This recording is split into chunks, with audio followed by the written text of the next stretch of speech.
सत्संगत जी, प्यार से कहना धन निरंकार जी। स्थिति है तो वैसा लाजमी है फील करना। तो यहाँ जो स्थिरता की जो एक सहज रूप में एक गो विद द फ्लो वाली जो बात है, उसका मतलब ये नहीं कि जब कुछ है उसके रिएक्शन पे हमें वैसे नहीं एक गंभीर हो जाना है। नहीं, ये सहजता, ये स्थिरता जीवन में ऐसे आए कि अगर एक खुशी का समय है तो मन इतना हमारा हर्षित हो के, क्योंकि अगर कोई सिचुएशन आई है या कोई वस्तु आई है जिसकी वजह से ये खुशी मिली है, तो वो रूप तो माया का ही है और माया ने तो ढल जाना है। माया को तो परछाई की तरह बोलते हैं। तो कैसे वो अगर एक कोई खुशी का दिन आया है तो वो दिन ने भी समाप्त होना है और वो समय वो बदलेगा भी। जैसे एक अगर स्टूडेंट है तो अगर उसके लिए भी आइडियल सिचुएशन तब है, उसको कहा जाता है कि एक तुम आदर्श विद्यार्थी बनो, अच्छे नंबर लो, उसके लिए अपने लिए स्वयं के लिए भी वो एक अचीवमेंट वाली बात, एक खुशी की बात आती है। और अगर स्कूल की टीचर्स या ट्यूशन टीचर्स भी पढ़ा रहे हों जब, तो उनको भी अच्छा लगता है, माता पिता को भी। तो वो विद्यार्थी अक्सर कोई भी मोटिवेशन को बना के अगर देखे और उसको एग्ज़ाम जब आए, वो परिणाम आया, रिज़ल्ट आया, तो उसमें भी उसके नंबर बहुत अच्छे अगर आ गए, तो वो एक स्टूडेंट के लिए जहाँ आइडियल सिचुएशन है कि अब मुझे इस साल जितना भी एक नॉलेज मेरी बढ़नी थी, मैं उसकी प्राइम में हूँ, मेरा रिज़ल्ट बहुत अच्छा आ गया, मैं फ़र्स्ट भी आ गई क्लास में। तो पर वो स्थिति ने भी बदलना है। परिणाम फाइनल्स के आते ही वो अगली क्लास में एक प्रवेश होना है। तो कैसे उस समय भी अगर एक स्थिति एक आइडियल थी जहाँ नंबर 1 भी थे और सब अपने मुताबिक हो रहा था, स्वयं से भी खुश थे, एक प्राउड मोमेंट अपने लिए, परिवार के लिए भी था, फिर भी कैसे जैसे ही अगली क्लास शुरू तो ये जर्नी फिर से शुरू। अब नए ज्ञान को याद करना, नई नॉलेज देखते हुए फिर उसी की ओर कि कैसे साल के एंड में एक अपनी परफॉर्मेंस को कायम रखते हुए, तो कैसे एक सिचुएशन जो आइडियल है और उसमें से बेस्ट रिज़ल्ट भी मिला है, तो भी उसने चेंज हो ही जानी है। तो इसी के साथ अगर हम ये देखें कि हमारे जीवन में हमने पहले कोई भी सिचुएशन को देखना, तो कैसे एक उदाहरण एक वृक्ष का लें, पेड़ का लें, कि कैसे उसमें फल भी आते हैं अपने सीज़न के हिसाब से, उससे पहले फूल आते हैं, और जब ये समय फल उतरने का आ जाता है, फिर वो पतझड़ का मौसम जहाँ पत्ते तक निकल जाते हैं उस पेड़ से, तो कैसे वो एक सीज़नल एक मौसम के हिसाब से, परिस्थिति के हिसाब से वो पेड़ के ऊपर लगी हुई चीज़ें भी जहाँ इतना हरा भरा एक समय और पतझड़ में सिर्फ वो एक शाखाएं दिख रही हैं बिना पत्तों के, तो वो सिर्फ लक्कड़ लक्कड़ ही रह गई, बाकी हरियाली और रंग ख़त्म हो गए पेड़ के। तो यहाँ ये अस्थिरता तो आई, ये मौसम की तब्दीलियाँ तो आई, पर फिर भी वो पेड़ अपनी जगह क्योंकि मजबूती से अपनी रूट से जुड़ा हुआ था, तो इतना कुछ झेल गया, खुशी का समय भी, पतझड़ का समय भी।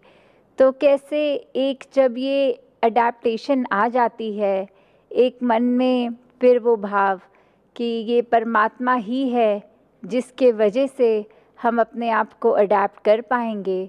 अगर हमारी रूट्स, हमारा आधार, हमारी नींव इस परमात्मा के साथ जुड़ी है, इसके साथ ऐसे हम एकमिक हो गए हैं कि हमने फिर कोई अपने मन में और कोई चीज़ ऐसे सिचुएशन वाइज मन के ख्याल ऐसे कोई हमें इतना डिस्टर्ब नहीं करेंगे कि फिर हम दृढ़ खड़े हैं एकदम। तो कैसे जब हम इस परमात्मा, इस निराकार से एकमिक हैं, वही हमारी स्ट्रेंथ है और उसी के आधार पर फिर हमने अपनी कोई भी परिस्थिति को बिल्कुल, जैसे वो गीत की भी लाइन है कि आके लंघ जान दिया ने, कि एक ये स्थितियाँ आती भी हैं अच्छी बुरी, वो ऐसा नहीं है कि वो फ़ील नहीं होंगी, पर परिणाम स्वरूप उसको हमने ऐसे नहीं फ़ील होने देना कि उसके ऊपर डिपेंडेंट इतने कि अपना पीस ऑफ माइंड खो दिया अगर वो ना हो तो कैसे अपने मन को भी मजबूत करने का रास्ता ये परमात्मा, ये सेवा सिमरन। और ऐसे ही अगर हम देखें कि बचपन की ही बात कि जब एक सेल्स बायोलॉजी में सिखाते थे तो उसमें अमीबा जो एक यूनिसेल ऑर्गेनिज्म का बताते थे कि इसकी कोई एक स्पेसिफिक शेप नहीं है, इसमें एक सेल वॉल नहीं है, ये किसी भी डायरेक्शन में कैसे भी फैल जाता है। तो फिर एक जब आता था समय एग्ज़ाम्स का तो एक मन में बात आती थी कि कितना आसान हो जाएगा और कोई अगर डायग्राम की तैयारी ना करो और सिर्फ अमीबा तो कैसा भी बना दो और उसके नंबर कंफर्म पूरे होते हैं फिर तो कैसे अगर वही आ जाए तो एक बहुत आसान भी रहेगा, एक सेकंड में वो डायग्राम हम बना भी लेंगे, टाइम सेव हो जाएगा, बाकी आंसर्स को दे पाएंगे। तो एक होप, एक उम्मीद वो रहती थी कि अगर ये आ गया तो एकदम हमारे लिए बहुत अच्छा एक रूप बन जाएगा।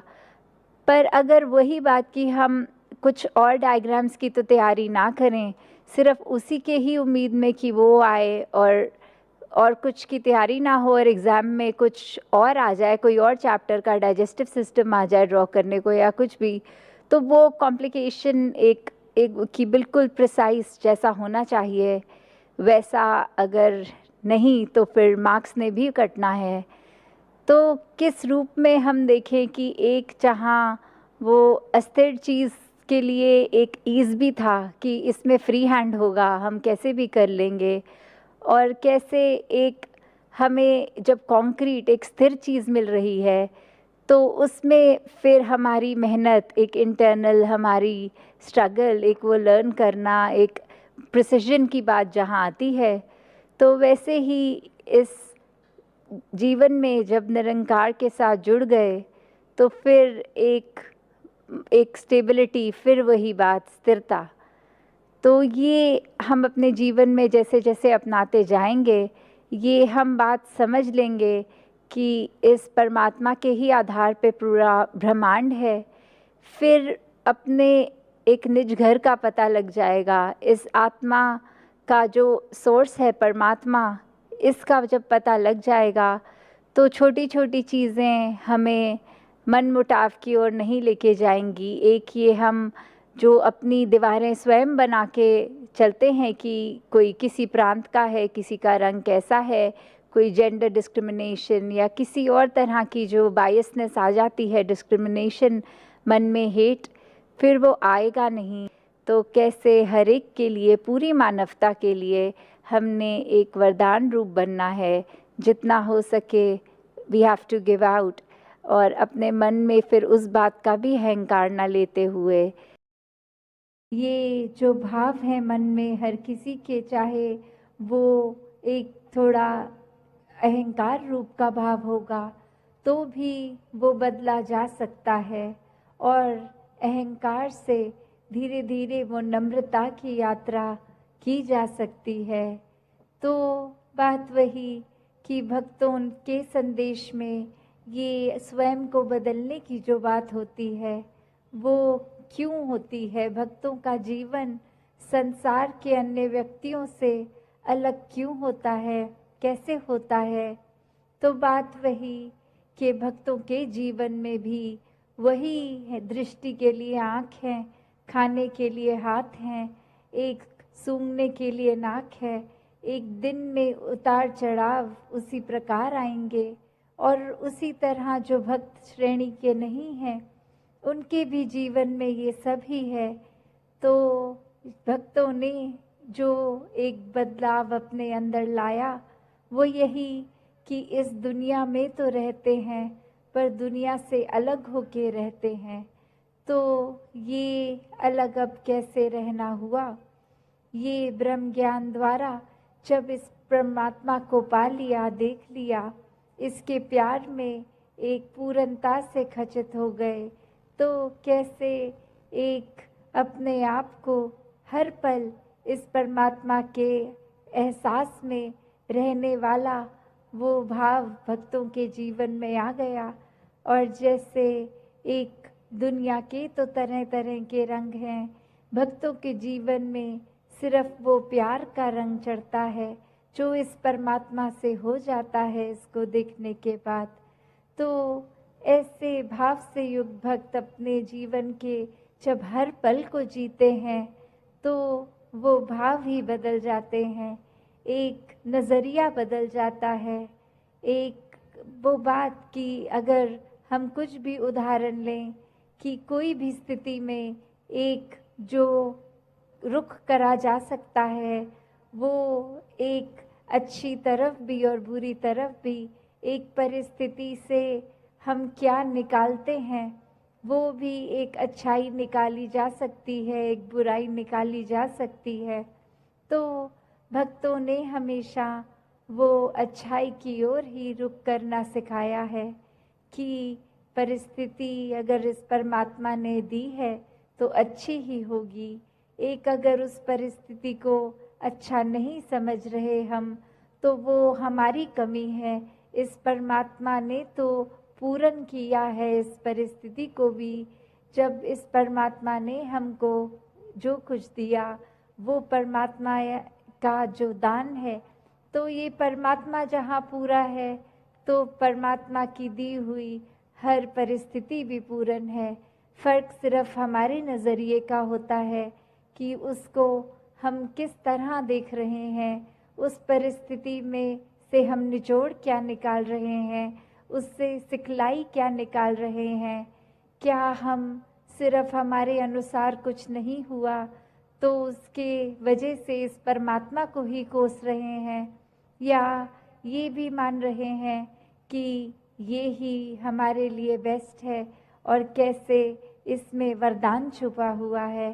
तो एक ये नज़रिया भक्तों ने हमेशा से जो जिया कि आध्यात्मिक पहलू अपना हर किसी ने जहाँ एक बहुत ही उस नज़रिए का बनाना है कि जीवन में ये शरीर मिला है, ये मटीरियलिस्टिक वस्तुएं मिली हैं, घर बार रिश्तेदारी बहुत कुछ मिला है, तो क्या इसी में पूरा समय रहकर इस परमात्मा के लिए समय नहीं निकालना, या फिर एक चुनाव अपना है कि इस परमात्मा के प्यार के रंग में ऐसे रंगे जाएं कि कोई दुनियावी रंग फिर छू नहीं सकता। ये पक्के का रंग, ये एक हर समय रहने वाला रंग, और इस रंग को जिसने भी अपने ऊपर लगाया वो हमेशा के लिए आनंदित हो गए। एक जीवन हर समय के लिए झूम झूम के जिया गया। और वो फिर बात कि भक्तों के जीवन में भी विपरीत परिस्थितियां आईं तो भी उन्होंने कभी इस परमात्मा से विश्वास नहीं तोड़ा। तो बात वही कि परमात्मा के प्यार में जो रंग जाते हैं वो खुद ब खुद बदल जाते हैं। एक सामाजिक रूप से चाहे रहन सहन वैसा ही रहेगा जैसे ये परमात्मा के प्यार से पहले का था, वो एक शक्ल आकार सब सेम रहेगा, सिर्फ और सिर्फ जो बदला जाएगा वो मन के भाव बदलते हैं। तो ऐसा ही बदलाव हर किसी के जीवन में मुबारक बदलाव होता है कि ये एक संसार में जितने भी अलग अलग प्रकार के चाहे इंसानों के साथ मुलाकात होनी, और वो एक अलग अलग कल्चर बैकग्राउंड, दिखने में अलग, खान पान अलग, सब तरह से वो एक डाइवर्सिटी रूप, और कैसे वो होने के बावजूद भी सब परमात्मा के साथ जो एकत्व के बंधन में हैं, तो हर एक को एक दूसरे में परमात्मा ही नज़र आता है। और कैसे फिर एक ये एकत्व ही दिल पे हर समय का, और उससे फिर कोई किसी में फ़र्क नहीं दिखता, कोई ऊंच नीच जाति पाति प्रांति कुछ भी फ़र्क नहीं, सब अपने हैं, सब ही पूजनीय हैं। तो कैसे ये परमात्मा का वास तो पूरी सृष्टि के कण कण में है और वहीं जो हर किसी में भी, और यही परमात्मा को देखना ब्रह्म ज्ञान है कि इस परमात्मा को जब हर समय के लिए ये दिखाई देगा कि हर जगह ही मौजूद है, तो फिर एक जहाँ अपनी भी चेतनता जाग उठेगी। एक जो सच्ची दात है, जो भक्तों ने युगों युगों से समझाई है कि दुनियावी एक दौन दौलत तो आज है कल नहीं, इसने बदल जाना है, एक माया का रूप बदल जाना है, घर परिवार सोसाइटी सब बदल जाएगा, पर सिर्फ और सिर्फ एक चीज़ जो अपनी जगह में कायम दायम शुरू से थी, अभी भी है और ये संसार खत्म होने पे भी रह जाएगी, तो वो बस ये परमात्मा, ये निराकार है। तो इस निराकार को पहचान के जीवन में जहाँ फिर वो समझ भी आ जाती है कि जो कुछ इस निराकार ने दिया है उसका सदुपयोग ही करना है, किसी के नुकसान का कारण अपने आप को या किसी वस्तु को नहीं बनाना, मन में भाव हर किसी के लिए एक शुद्ध विचार रखते हुए हर किसी के लिए फिर वो मन से एक दुआ अरदास कि ये जहाँ किसी के दिन घर में जीवन में एक स्वास्थ्य रूप किसी भी तरह का एक नुकसान हो रहा है, तो वो भी एक भक्तों का दिल तो इस तरह पिघलता है, किसी को देखकर ठीक नहीं है तो उनसे ज़्यादा उनका दर्द भक्त समझते हैं। तो कैसे ऐसे वाले जीवन को मुबारकबाद जीवन कहा जाता है। ये एक परोपकारी जीवन होता है, अपने लिए सेल्फ सेंटर्ड होके, सेल्फिश होके, ये अपने ऊपर केंद्रित नहीं, पूरे संसार की भलाई के लिए भक्त अपना जीवन लगा देते हैं, पूरी ह्यूमैनिटी, पूरी मानवता के लिए ये संसार में आकर। तो कैसे जहाँ एक मन में भी भाव होते हैं कि ये एक समान अगर नहीं भी कोई दिख रहा पर सब ही एक है, तो भाव वही कि भक्तों ने युगों से ये जो संदेश दिया है कि कैसे इस परमात्मा को जानकर फिर अपने जीवन में बदलाव आ सकता है, ये जीवन बहुत ही सहज जिया जा सकता है, ये मन एक स्थिर करके हर समय रखा जा सकता है। इस स्थिर के साथ नाता जोड़ लिया तो मन भी स्थिर। ये एक दुनियावी आंधियाँ आती भी हैं अगर, तो वो कुछ पीस ऑफ माइंड, ये चैन और सुकून दूर नहीं कर सकती। फिर तो हर किसी एक अवस्था में ही लगता है कि ये बहुत ही अच्छा समय निकल रहा है, अगर कुछ है भी तो ये परमात्मा ने बहुत जल्दी काट देना है। तो कैसे एक जीवन में हर कोई इस रंग में ही रंगा रहे कि जीवन को एक अच्छा जीवन जीना है, एक हर समय अच्छाई सुकून महसूस करना है, पर वो कर्म, वो सोच फिर ऐसी है जो बेचैन कर देती है, वो चैन में नहीं रहने देती। एक एक्शंस, एक कर्म ऐसी रास्ते पे चलने लग जाते हैं जो फिर रास्ता एक नीची ही दिशा लेके जाएगा, पतन का ही कारण बनेगा। एक मन में जहाँ इंसानियत के भाव होने चाहिए, वहाँ कब वो हैवानी रूप इंसान का ये हावी होकर एक जीवन को कहीं विपरीत ही दिशा ले जाता है। जबकि इस परमात्मा ने ज्ञान बख्श के ये चेतनता भी दी है कि हर समय एक सेल्फ करेक्शन मोड पे खुद को डाला जा सकता है। हर समय जैसे ही ये डगमगाया भी अगर मन, तो कैसे खुद को वापस स्थिर से जोड़कर स्थिर किया जा सकता है।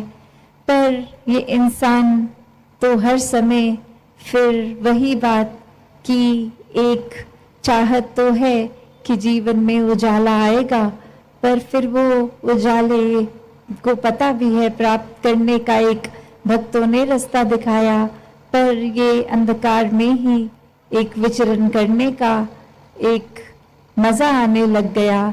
एक जब पता भी है अक्सर हमें कुछ भी जीवन में कर रहे होते हैं और वो बात ऐसे लगती है कि हाँ ये ख्याल आया तो था, पर उस पर कुछ एक्ट नहीं किया, उसको ज़्यादा गहराई तक सोचा नहीं, जैसा चल रहा था सब कुछ चलने दिया। तो बात वही, वो जो हम कॉन्शियस की बात करते हैं, एक चेतनता की बात करते हैं कि अगर ये कोई बदलाव के लिए एक जीवन में सोच आई भी तो उसको अनदेखा कर दिया, उस पर तवज्जो ही नहीं दिया, एक आई गई बात हो जाती है। तो ऐसे ही इंसान इस संसार में आए तो हैं, एक रूप ये कि ये पता है सब माया है, सब क्षणभंगुर है, कुछ भी हमेशा नहीं रुकना, फिर भी हर एक चीज़ पे मन इस तरह टिका लेता है कि फिर वो ना होने का दुख एक अंदर से मन को खलता है कि ये सब कुछ हासिल होना चाहिए था और वो नहीं हासिल हो पा रहा। तो फिर उसके ही गम में वे रहकर, तो एक कहानी भी इसी प्रकार की कि कहाँ एक इंसान उठता है सुबह और जाके जिस व्यक्ति को अपने घर के बाहर देखता है सबको जा कर बोलता है कि मैंने तो सब राजपाट छोड़ दिया है, एक मैंने सब चीज़ों को, सुख सुविधाओं को अबैंडन कर दिया है, ये एक मैं इतना बड़ा राजा और फिर कुछ भी अब मैं उस तरह वो नहीं अपने पास एक लग्जरियस लाइफ रख रहा हूँ। और वही व्यक्ति के जो ये सुनने वाले, उनकी जहाँ वो हंसी भी निकलती है कि आप तो यहीं रहते हैं, आप तो कोई महल में नहीं रहते, आप तो कहीं के भी राजा नहीं हैं। तो ये त्याग की बात आई कहाँ से, क्योंकि कोई राजपाट तो था ही नहीं, वो त्यागा फिर कैसे। और फिर वो व्यक्ति बोलता है कि ये सब कुछ था सपने में मेरे पास और उठ के अब मुझे एक लगा कि मुझे वो चाहिए नहीं, मैंने छोड़ दिया। तो सोचने वाले जो सोच रहे हैं वही बात हमारे जीवन पे भी लागू है कि ये रोज उठकर हम भी वही सोचते हैं कि एक हमने कुछ छोड़ दिया है, ये जो अंधकार का जीवन है ये हमने छोड़ दिया है और हम एक रोशनीमय जीवन में, एक उजाले में अब मुख रख रहे हैं। पर वही बात कि कैसे भरम भुलेखे कि ये सपना जहाँ भरम था सच्चाई थी भी नहीं, कोई राजपाट था ही नहीं, तो उसका त्याग करना भी कोई त्याग हुआ। ये तो फिर बात वही कि कुछ अगर है नहीं तो उसको मान लिया कि हमने वो चीज़ ही छोड़ दी। तो बात वही कि होते हुए अगर एक अभिमान जैसी चीज़ जो मन में इतने सूक्ष्म रूप में भी आ जाती है, एक कर्ता भाव, एक मन में ऐसी और भावनाएं भी जो खुद को हमें हमारी नज़र में विशेष बना देती हैं, एक सर्वश्रेष्ठ बना देती हैं, तो क्या हम ऐसी चीज़ों को छोड़ भी पा रहे हैं कि ये चीज़ें जो हैं वाकई में उसका त्याग करना है, ना कि उन चीज़ों का जो है तक नहीं। तो कैसे फिर एक बात वही आ जाती है कि एक शायर ने भी बखूबी लिखा कि दुख ये नहीं कि अंधेरे से सुलह कर ली हमने, मलाल ये है कि सुबह की अब तलब भी नहीं। तो कैसे एक इतने समय से ये आत्मा भी जहाँ शरीर बदल बदल के एक रूप अंधेरे का, ये भ्रमों में जीने का, या फिर अगर इस जन्म की भी बात करें, कैसे एक हर समय परिवार समाज इत्यादि जो जो भरम भुलेखे बोलते गए, एक सच्चाई ढूंढने का भी इस मन को एक रुझाव नहीं आया कि क्या हर कोई जो कह रहा है वो अंधाधुंध बात माननी है, या कोई सच्चाई के लिए ये जिज्ञासा, ये क्यूरियोसिटी रखनी है। और वहीं एक जो बात हम चाहे मैथोलॉजी भी कह लें या फिर एक भगवान कृष्ण की भी बात करें तो जहाँ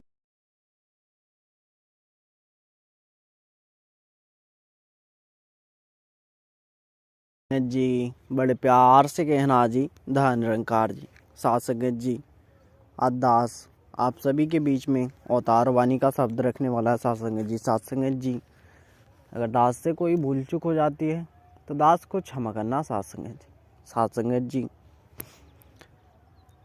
एक दिन यह भी मिट जाएगा तीनों का जो जुड़ा स्वरूप। साथ संगत जी ये नौ वस्तु दृश्यमान है जिसको कहते हैं माया है। साथ संगत जी बड़े प्यार से कहना जी धन निरंकार जी। साथ संगत जी दसवां ब्रह्मा है इनसे न्यारा इनके बीच समाया है।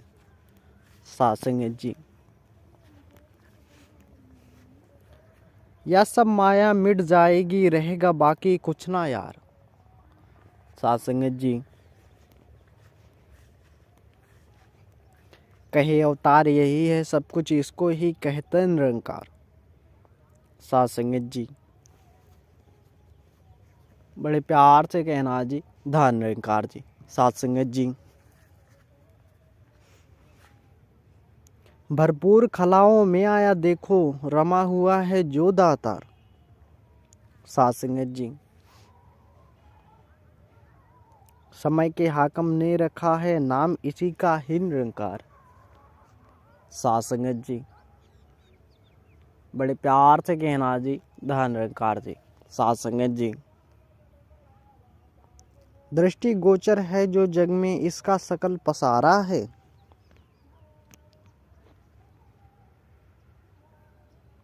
दीन दुखी भक्तों का रक्षक जग का सृजनहारा है। साथ संगत जी अगर दास से कोई भूल चूक हो जाती है तो दास को क्षमा करना साथ संगत जी। साथ संगत जी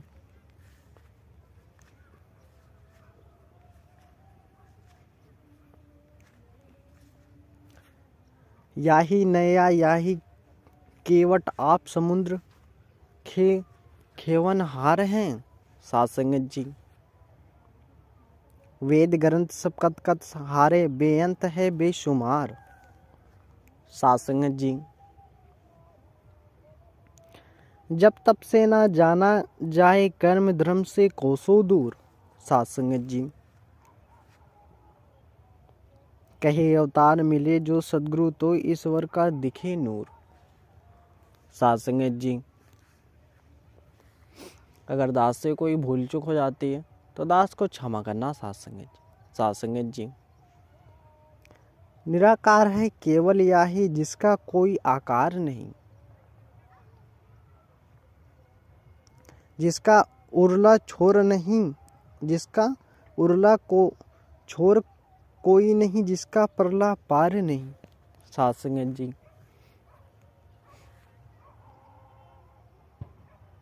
लाखों वेद ग्रंथ भी मिलकर यश नहीं इसका गा सकते।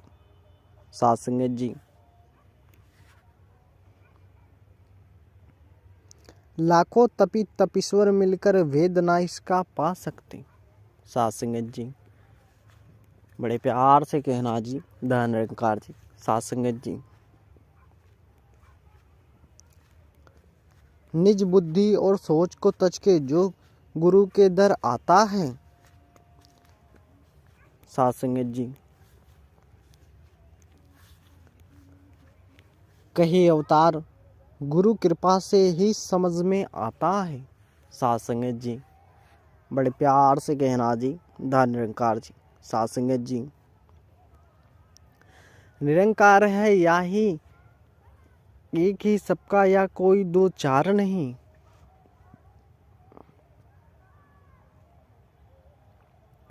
तपी तपीश्वर देख सके ना।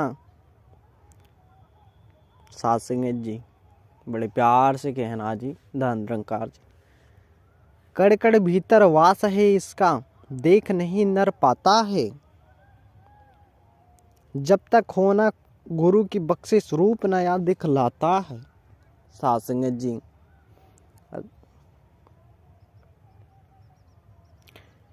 एक ही ईश्वर हंस रहा है फूलों कली उपवन में। सात संगत जी। निरंकार है जल थल मैहल और रमा रमा है कण कण में। सात संगत जी।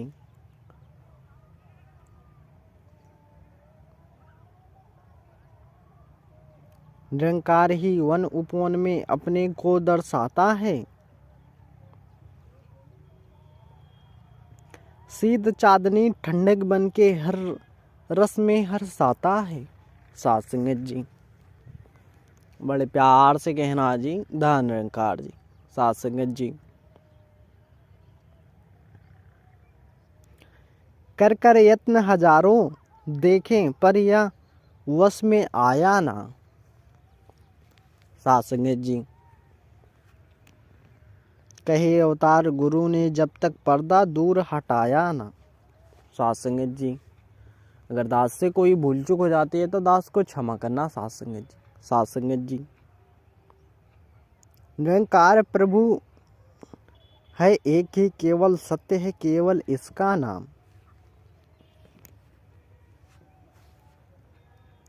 यही है करता धरता जग जग का सारी रचना इसका काम। सात संगत जी। बड़े प्यार से कहना जी धन निरंकार जी। सात संगत जी। जन्म मरण में कभी न आए कायम है जो अपने आप। सात संगत जी।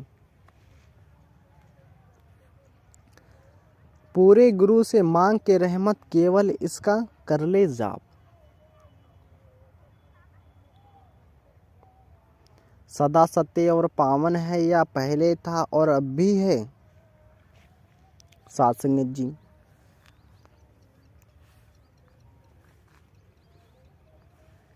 कहे अवतार एक ही सत्य है कल भी रहेगा और अब भी है। सात संगत जी। अगर दास से कोई भूल चूक हो जाती है तो दास को क्षमा करना। सात संगत जी। सात संगत जी। बेअंत है रचना इसकी विस्तार का इसके अंत नहीं।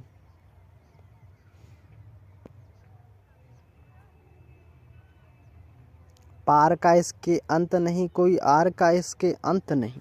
सात संगत जी।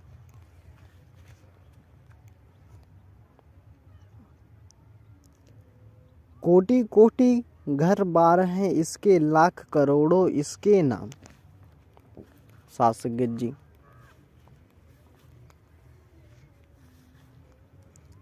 सोच समझ जहाँ पहुँच ना पाए अनगिनत है इसके धाम। सात संगत जी। बड़े प्यार से कहना जी धन निरंकार जी। सात संगत जी।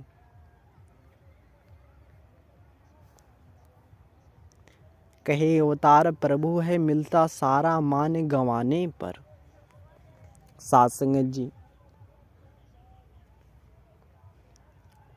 परण तीसरा घृणा न करना पहनने पीने खाने पर। सात संगत जी। बड़े प्यार से कहना जी धन निरंकार जी। सात संगत जी। अगर दास से कोई भूल चूक हो गई हो तो दास को क्षमा करना। सात संगत जी। सात संगत जी। बड़े प्यार से कहना जी धन निरंकार जी।